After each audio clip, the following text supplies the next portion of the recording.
আসসালামু আলাইকুম। খামারের জন্য আগে থেকে ঘাস রেডি করা ছিল। তো ঘাস কাটা বাকি ছিল, ওটা সকালবেলা কাটতেছিলাম। খামারের জন্য ঘাস রেডি করার পরে এরপরে অন্যান্য কাজ থাকে। তো কাজের ফাঁকে ফাঁকে ভিডিও করার সময় হয় না, যতটুকু সম্ভব ভিডিও করি। আর এই বটি দিয়ে ঘাস কাটতে, যে বটিটা আপনারা ভিডিওতে দেখতে পাচ্ছেন, এই বটিটা দিয়ে ঘাস কাটতে অনেক সময়ের ব্যাপার, অনেক সময় লাগে, হাতের উপরে অনেক প্রেশার পড়ে। তো আমাদের যেহেতু দুইটা গরু, দুই আটি ঘাস কাটলে সকালে এবং দুপুরে হয়ে যায়।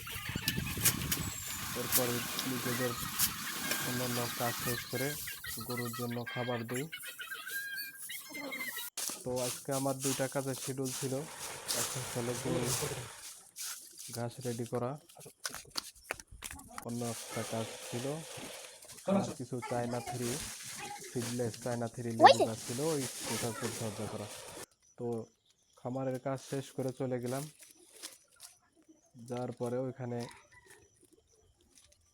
প্রচুর ঘাস ছিল। আপনারা ভিডিওতে দেখতে পাচ্ছেন যে কি পরিমাণে ঘাস হয়েছে। অনেকদিন বৃষ্টি, আর এরপরে ওইখানে পরিচর্যা করারও কোনো লোক ছিল না।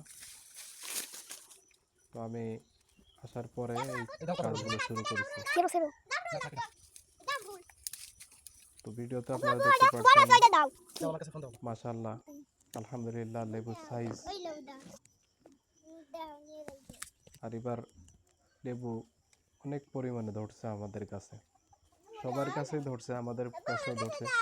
চায়না থ্রি সিডলেস লেবু, অন্যান্য কাগজে লেবু আপনারা কালকের ভিডিওতে দেখছেন।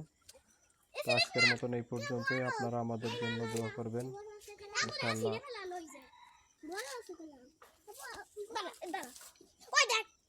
আপনাদের সাপোর্ট একান্ত কাম্য।